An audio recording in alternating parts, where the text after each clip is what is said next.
Yun, kitang-kita talaga walang daya. Patay ang 1, 2, 1, 3, 1, 1, 0, 1, 1, buhay. Di ba? Kita nyo, nag 1 Gbps kanina, ngayon 843. Hinugot ka lang yung mga naka-list line nito. Okay, mag-ping ako. Ping google.com. Pag enter ko niyan, walang RTO yan. Kita nyo naman, walang RTO. So, ibig sabihin, gumagana itong solo na 1G na naka-tie from PPPoE, ginawa kong IPOE. So may tweaking akong ginawa. Pinagawa ko lang sa kanila tapos nag-tweak na ako. Hindi ko sana to i-reveal pero parang tulong na rin yung sa inyo. Yan, 928 Mbps. Nag 1G yan kanina. 1G ito. Ito din 1G. Puti din to. Tapos 1 jing pula, 1 jing pula. PPPoE ito parehas. Ito 11, 10, yan yung puti na 1G din. PPOE pa yan. Ito ang nadali, 921 Mbps. Alright, welcome back sa ating panibagong video.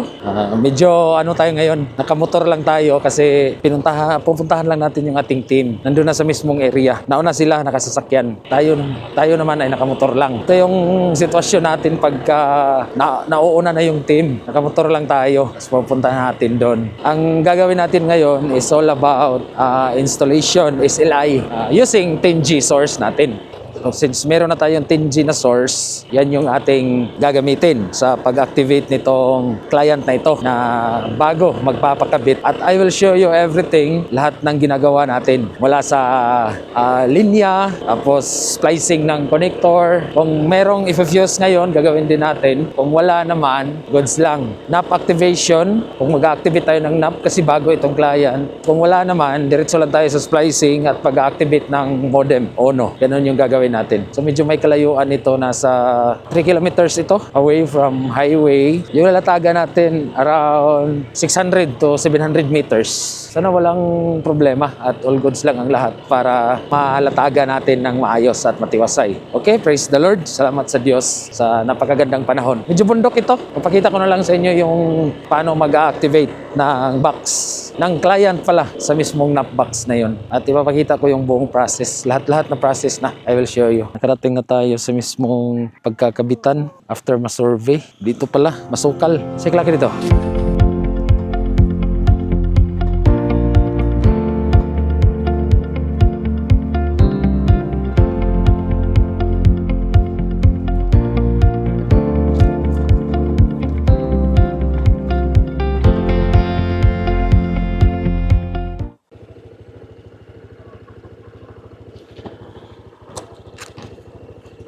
So ayan, katapos lang maglatag ng around 300 meters go, no? Okay ka go? 300 meters. 300 meters na latag namin. Ayun na, splicing na. Si Paringo sa taas.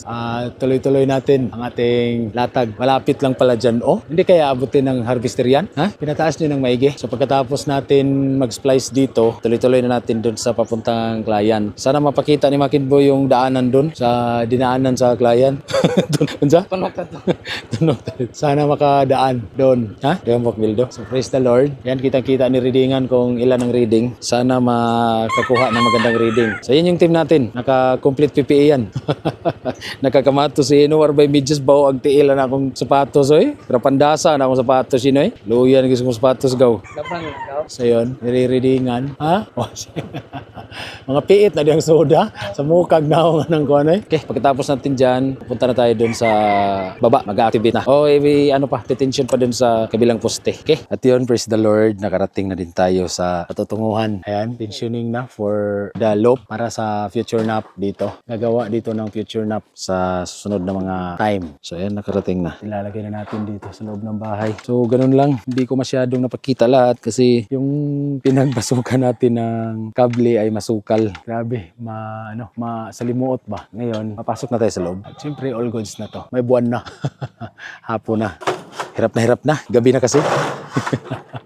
At ito yung pinakamasayang panahon o pinakamasayang sitwasyon. Tamang tambay lang ang buong tropa dito, no? Relax na relax. Naglulop na si Maki ng kabling tira. So si Paringo, relax na relax. Kuya Ian, no? Maganda ng tawa ni Kuya Ian kasi kwarta na naman.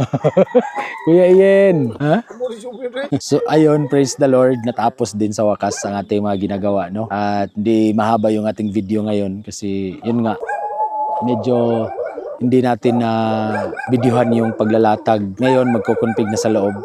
papakita ko yung video doon kung paano sila mag-config, paano sila mag-activate ng modem sa client side. Salamat sa walang sawang tayo. Yun pala sa mga katanungan ninyo na about sa ating system at kung paano gagana yung mga tinatanong ninyo, sasagutin natin yun ng dahan-dahan. Sasagutin natin yun ng paisa-isa. Pero sa ngayon, busy pa ng bahagya yung ating team, lalong-lalo na sa configuration of server. Ililigpit na yung ladder. All goods na. Liligpit mo na gaw. Tuloy na natin sa loob. May muna. Kaya kadagag kwarta. Okay. Ang iyang wifi, sisigihan na control nito.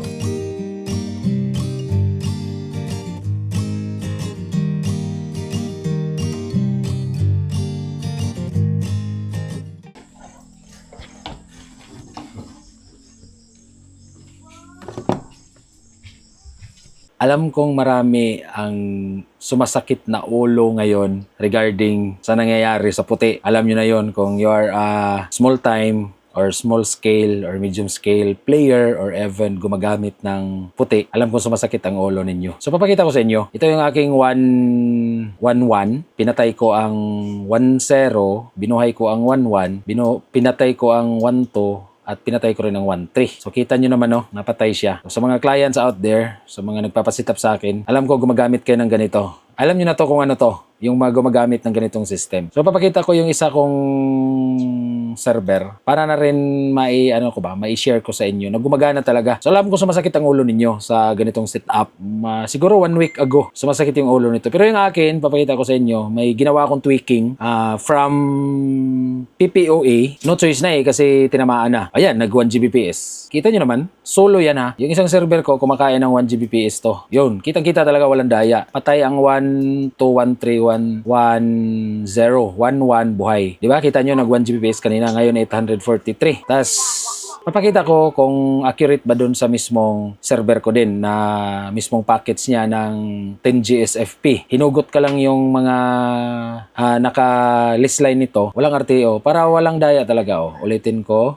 Nakatutok kayo. Wait lang. Tanggalin ko lang itong Ay. Okay, mag-ping ako. Ping google.com. Pag enter ko niyan, walang RTO yan. Kita nyo naman, walang RTO. So, ibig sabihin, gumagana itong solo na 1G na nakatay from PPPoA, ginawa kong IPOA. So, may tweaking akong ginawa. Pinagawa ko lang sa kanila, tapos nag-tweak na ako. Hindi ko sana to i-reveal, pero parang tulong na rin yung sa inyo. Yan, 928 Mbps. Nag 1G yan kanina. 1G ito. Ito din, 1G. Puti din to. Tapos, 1G pula, 1G pula. PPPO ito parehas. Ito, 1-1, 1-0, yan yung puti na 1G din. PPO pa yan. Ito ang nadali, 921 Mbps. Kanina nag 1G yan. So, sinagad niya 1G. Ayun, nag 839. So, ngayon, yan, kita nyo naman. May RTO, dalawa. Walang yan. Pinakita ko lang RTO, dalawa. Di ba? Galing, no? May 16 ms pa, Praise the Lord. Sige, pinakita ko lang to sa inyo at may gagawin tayong installation. May ginawa kaming installation pala kanina bago ako umuwi. So, idudugtong ko na lang yung video dito. Basta ito, gumana siya ng maayos. Kasi maiksing video lang sinama ko lang. So, balik tayo sa... Ito pala. So, yan. 835. 839. Refresh natin. Ayan, 913. Di ba? Patay lahat to. Patay ang tatlong 1G. Siya lang, mag-isa. Sabi nila, 100 lang daw. Pagka na-IPOE na-IPO na, 100 lang daw to. Wala na. Hindi na-aabot sa 1G o kaya 500 Mbps na Innovel. Magwa 100 lang daw. Siguro may hindi lang kayo nasundan na tweaking. Amen. So sa mga gusto ng ganito, PM na. Gagawin natin. Pero hindi libre ha. Ayan, walang RTO. Ayun, isa lang. Tapos, packet loss, 3%. Kasi mag-isa lang naman siya. Kung bubuhayin ko yung itong tatlo, edi maganda to.